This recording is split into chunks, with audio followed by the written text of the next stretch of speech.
네, 여러분 안녕하세요. 네, 다원시스를 말씀드립니다. 자, 말도 안 되는 상황이 발생해 있습니다. 여러분, 다원시스가 횡령 배임 혐의가 발생한 건도 건이지만은 여러분들이 공시를 통해서 확인했지만 자본을 완전히 잠식을 해버렸어요.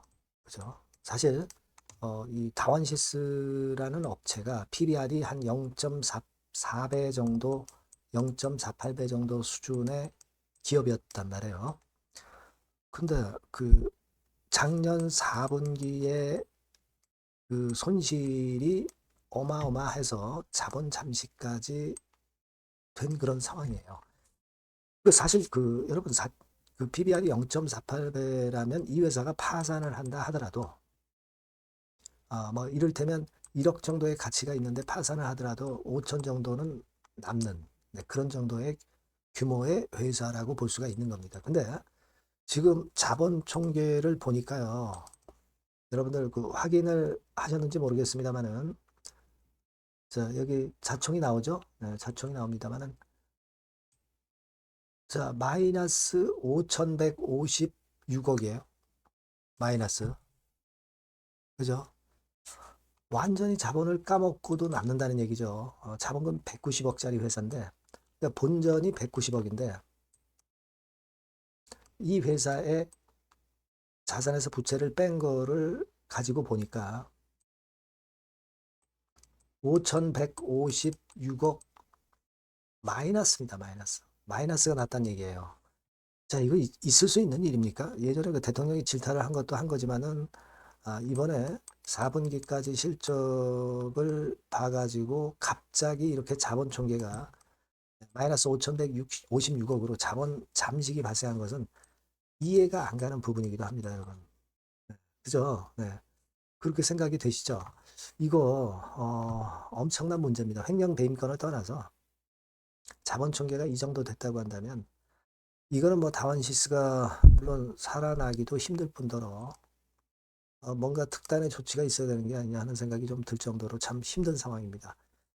요건에 대해서 제가 자세하게 말씀을 좀 드리도록 하겠습니다. 그리고 어, 영상의 후반부에는 액티브 종목 중에서 수혜가 될 만한 종목을 하나 대박 종목을 찾은 게 있는데 이것도 여러분 손실을 만회할 기회로 꼭 활용을 좀 하셨으면 좋겠다는 생각입니다. 자, 그럼 다원시스 바로 말씀드릴게요.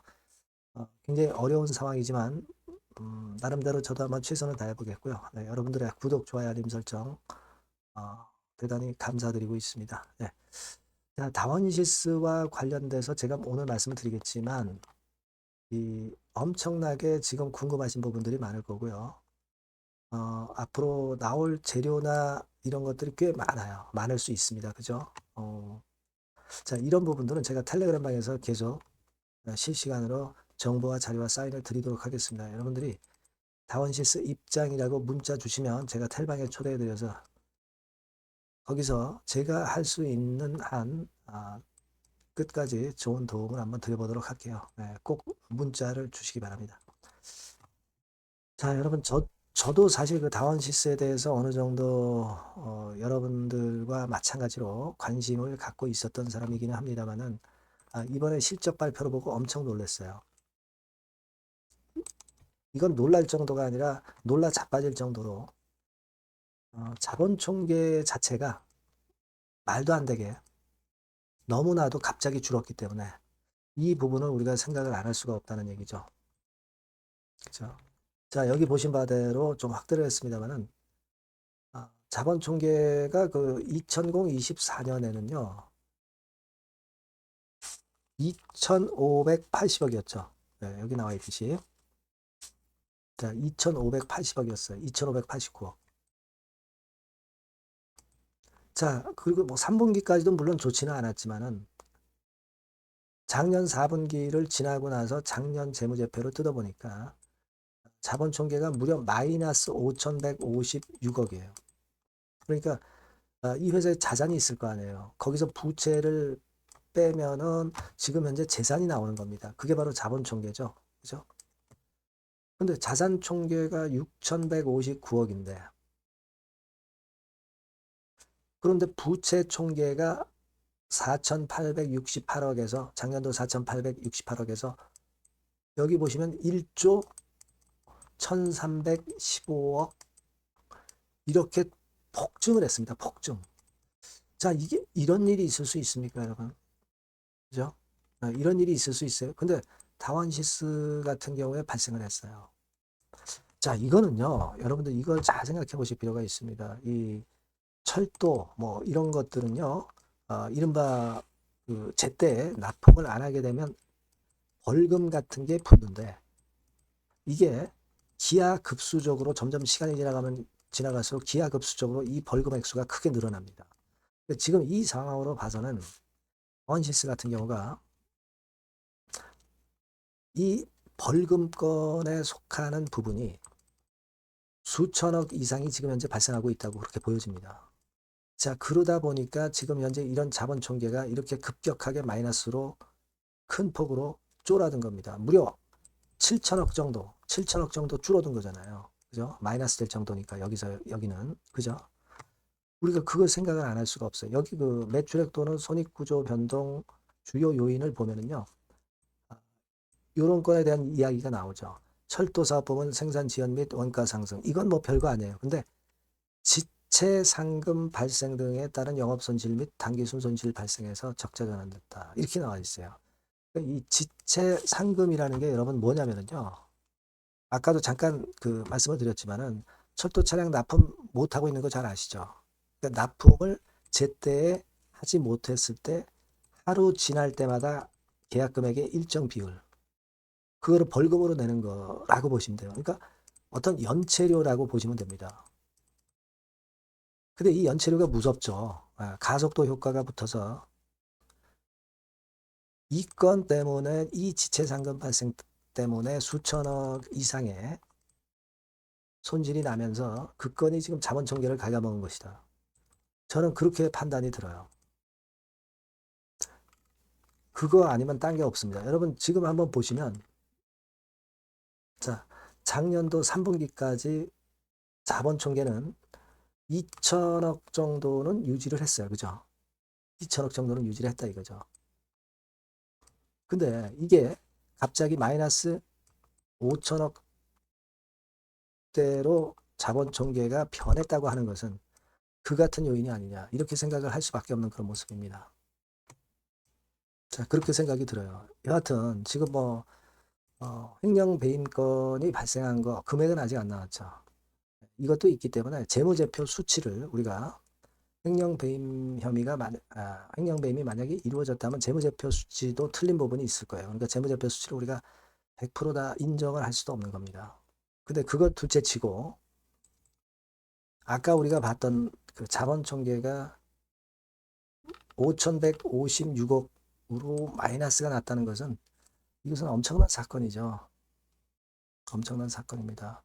아까 말씀드린 그 지체상금건 때문에 결국 이런 상황이 발생하지 않았느냐 이렇게 생각이 들고 사실 그 아까도 우리가 봤지만 여기서 작년 3분기까지만 해도 자본총계가 2,056억이었다는 의미는 결국 이 회사의 순재산이 작년 3분기까지 2천억 정도는 유지가 됐다는 얘기예요. 근데 이번에 지체상금 그런 건을 감안하다 보니까 마이너스 5천억으로 됐다는 얘기고 자 작년 3분기까지 2천억이었다고 본다면 그렇다면 사실 이 회사의 시총도 한 2천억 정도는 유지할 수가 있었던 겁니다. 그냥 그 우리가 단순하게 계산하면. 근데 지금 마이너스 5천억이라고 하는 것은 지금 그 시총도 마이너스 5천억이 돼야 된다는 의미하고 똑같은 거예요. 그러니까 뭐 이런 상황에서 다원시스가 일어설 수 있겠습니까? 절대 못 일어서죠. 못 일어섭니다. 이건 죽었다 깨어나도 사실 속된 말로 일어서기가 힘들다는 거예요. 어느 정도 자본 총계가 있고 어느 정도 재산이 있어야 우리가 어떤 살아날 구석을 발견할 수 있는데 지금 뭐 마이너스 5천억 정도 난 그 자본 총계 물어줘야 될 게 5천억 정도 남아 있다는 얘기죠. 결국은 그죠? 이런 상태에서는 어떤 다른 기업이 이거 인수를 하려고 하겠습니까? 들어와 봐야 5천억 이 자총을 메꿔야 되는데 어느 기업이 이거 들어오겠어요? 그죠? 돈을 받고도 안 들어올 수 있는 그런 상황 아닙니까? 근데 뭐 제3자 배정 유상증자 지난번에 어디에요? 그 엔지니어링 공제조합 여기서 한다고 그랬는데 3월 31일 날 납입인데 납입이 이게 되겠습니까? 2천 얼마 주고 이거 사겠어요? 한 주당 2천 얼마 주고 이런 기업은 절대 못 산다 이거예요. 그죠? 이거는 엄청난 문제입니다. 지금 부채가 1조가 넘어가잖아요. 지금 부채가 1조 1315억입니다.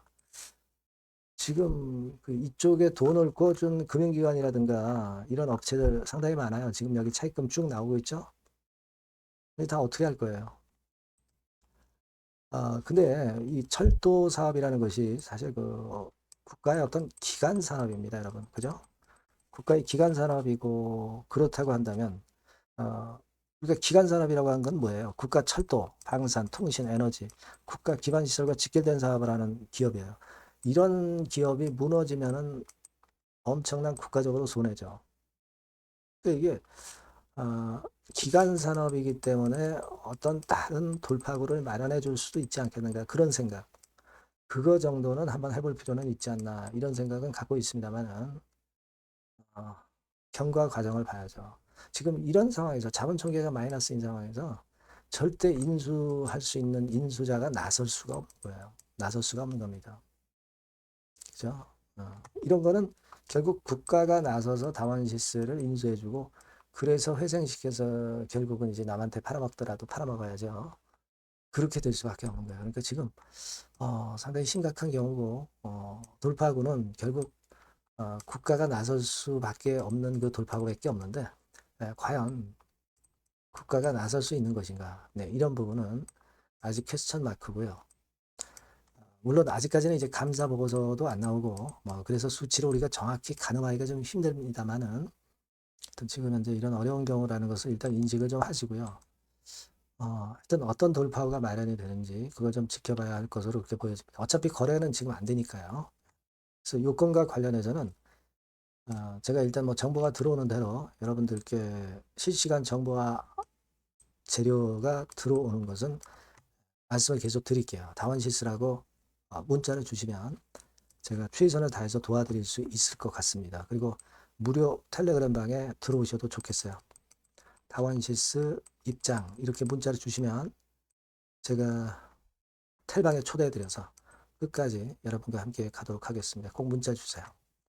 자, 그리고 제가 서두에 말씀드렸지만 이 액티브 관련 종목을 하자고 말씀드렸죠. 이거 잘 하셔서 손실을 만회할 수 있는 기회를 좀 가져보셨으면 좋겠다. 네, 그런 생각입니다. 자, 지금 말씀을 드릴게요. 네, 여러분 이제는 말이죠. 액티브 ETF가 새로 출범하는 거를 여러분들이 잘 알고 이 액티브 종목을 집중 공략을 하셔야 됩니다. 그래서 제가 액티브 종목을 말씀을 드릴 거예요.